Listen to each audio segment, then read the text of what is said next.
segundo ano. Bom dia ou boa tarde, né? Bom, hoje nós temos aula de História. E na nossa aula de História, iremos falar sobre os meios de transporte. Vamos lá? Para isso, você precisa do seu livro de História. Iremos fazer a leitura começando da página 42 e iremos até a 46, tá bom? Porém, coloquei aqui pra gente. Vamos lá. Começando a leitura aqui por cima, tá vendo? Meios de transporte. Observe a imagem. O carro, ou também podemos chamar de automóvel, foi inventado pelo alemão Karl Benz. Era um veículo de 3 rodas que se movimentava graças a um motor de combustão.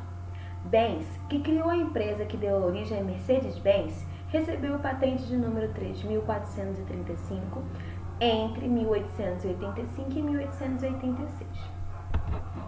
Em 1879, o americano George Selden pediu uma patente por um veículo semelhante e a recebeu em 1895. Ele nunca construiu sua invenção. Bom, aqui nós vemos, aqui do ladinho, conseguimos ver, tá vendo? A invenção, que é a invenção do primeiro automóvel, o primeiro carro, tá vendo? Ele tinha apenas 2 rodas, 2 rodas atrás, né? 2 rodas traseiras e uma na frente, tá vendo? Agora vamos para cá. Há muito tempo, as pessoas e as mercadorias eram transportadas de diferentes maneiras.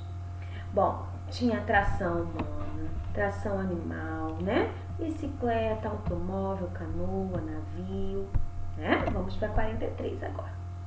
Bom, a grande revolução nos transportes veio com o surgimento dos motores de combustão.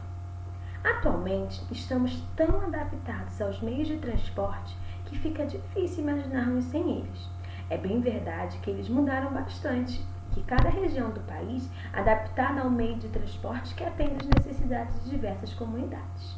Então, com o passar do tempo, os meios de transporte eles foram se aperfeiçoando, foram melhorando e teve uma revolução, ou seja, ele evoluiu também, melhorou, quando surgiu o motor a combustão, né? Quando queimava o combustível para aquele meio de transporte funcionar, tá? Porém, a gente sabe que cada região tem um tipo de meio de transporte que é predominante, ou seja, que aparece mais. Tem lugares que usam mais carros, tem lugares que é comum ver carroças e assim por diante, tá bom? A gente também lembra que os meios de transporte eles são divididos em 3 níveis, né? Em 3 partes. Terrestres, aquáticos e aéreos, tá bom? Primeiro, vamos para os da terra. Olha lá, começamos com o metrô, automóvel, carro, bicicleta e charrete. Vamos fazer a leitura? Começando aqui. Os transportes terrestres trafegam na terra, ou seja, eles andam na rua, na terra, tá bom? São muito variados, podendo ser motorizados ou não. São exemplos a bicicleta, a motocicleta, a charrete, a carroça, o trem, o metrô, o caminhão, o ônibus, o carro, o automóvel, né? Entre eles, encontramos os classificados como os transportes coletivos, que transportam muitas pessoas. O ônibus, o trem e o metrô são transportes coletivos. Então, segundo ano, quando você escutar a palavra, a expressão, né, transporte coletivo, é porque o que é coletivo é o significado de muitos, né? E o que é um transporte coletivo? É aquele que transporta várias pessoas ao mesmo tempo. Diferentemente de uma bicicleta ou de uma motocicleta, né? O metrô, o trem, o ônibus, eles podem carregar um número bem grande, né, de pessoas ao mesmo tempo. Então, toda vez que você escutar falar transporte coletivo, é transporte de várias pessoas. E exemplos desses transportes são metrô, trem, ônibus, né, os terrestres. Já a bicicleta e a moto e os automóveis, né, são transportes pessoais. Por quê? Não é o público em geral que estará andando naquele transporte. A bicicleta é pessoal, a moto é pessoal e o carro é pessoal. Exceto quando a pessoa faz transporte particular, né? Seria um Uber, um táxi. Porém, mesmo assim, a gente não pode definir como transporte coletivo, porque ele não leva um número grande, um público grande ao mesmo tempo, tá bom? Então, a moto, a bicicleta e o carro são meios de transportes pessoais, tá bom? Entre os meios de transportes mais rápidos estão os metrôs, ó, tô aqui embaixo, presentes nas principais cidades, nas grandes metrópoles. Apesar de serem consideradas ultrapassadas, as carroças puxadas por animais são um dos poucos meios de transporte que têm acesso a alguma localidade de terrenos irregulares, sem asfalto e etc. Dependendo de suas características, esse transporte pode levar várias pessoas.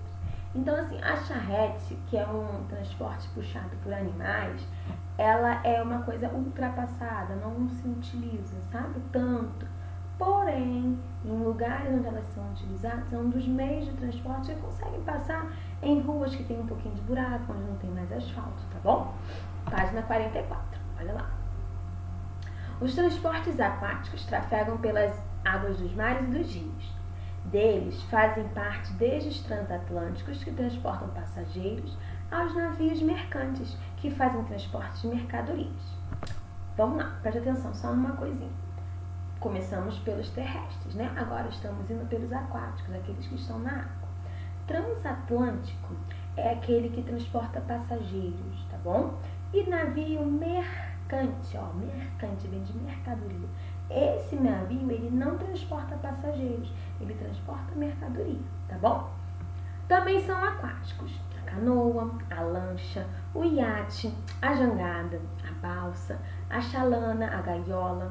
Esses dois últimos são muito usados nos rios da região norte do Brasil. Bom, aqui nós temos a jangada e o navio, a definição, né? Os transportes aquáticos que navegam nos rios são os transportes fluviais. Já os transportes aquáticos que navegam nos mares e oceanos são marítimos. Então, olha só, preste atenção na diferença. Aquele que navega no rio, transportes fluviais. Repetindo, aquele que trafega, aquele que anda em rios, transportes fluviais, tá bom? Já aqueles que andam, que navegam nos mares e nos oceanos são marítimos. Ambos são aquáticos, tá bom? Porém, temos essa diferença: rio fluvial, mar marítimo, tá bom? Aqui os exemplos são a jangada, que anda lá no rio, e o navio, que anda no mar. Página 45, tá bom? Vamos agora para o ar. Os transportes aéreos trafegam no ar e também podem ser motorizados ou não. O balão é um exemplo dos que são movidos graças à ação do vento, sem a força de motores para impulsioná-lo. Ele transporta poucas pessoas e existe um treinamento especial para quem vai manejá-lo. Bom, atualmente ele é mais usado para turismo e competição. Já o avião, dos que são motorizados, além dos aviões de grande porte, que podem transportar muitos passageiros, existem aviões pequenos, que carregam poucas pessoas, e elas são mais utilizadas para pequenos trajetos, e não precisam estar muito altos para trafegar. Temos também o ônibus espacial, que são considerados os mais velozes, o foguete e certas aeronaves. Os ônibus espaciais, elas são únicos, tá bom? A pessoa não vai poder, eu vou pegar um ônibus espacial, uma nave, uma aeronave, um foguete e vou ali. Não, só podem usar esses meios de transporte pessoas designadas, pessoas especializadas, pessoas treinadas, tá bom? Para 46, que é o finalzinho. Bom, hoje em dia, são os transportes que nós iremos ver, ó, transportes de hoje: barco, trem e ônibus. Nas grandes cidades, os transportes oferecem comodidade aos usuários, mas em alguns lugares os serviços de transporte coletivo são deficientes e inseguros. Muitos veículos estão em péssimas condições e estão sempre cheios de pessoas indo e vindo. O ônibus, o trem, a bicicleta, a motocicleta, o automóvel e o barco são os meios de transporte mais utilizados nos nossos dias. Esse pedacinho traz pra gente alguns dos problemas do transporte atual. Ônibus, trem, metrô, lotados, que falta segurança, falta algum cuidado, né? E as pessoas que necessitam utilizar esses meios de transporte acabam passando por situações inadequadas, situações chatas, né? E que muitos aqui já presenciaram, já viveram, já escutaram falar. Então, assim, esse pedacinho fala desses problemas, porque isso aí é transporte público, né? E as pessoas deveriam ter qualidade, porém não tem. Muitas vezes viajam em ônibus superlotados, um agarrado com o outro, porque não tem espaço para passar, tá? Bom, agora é com vocês. Vocês vão realizar as atividades das faixas 46 e 47, tá bom? E é isso, segundo ano. Beijinhos, tchau, tchau, até a próxima.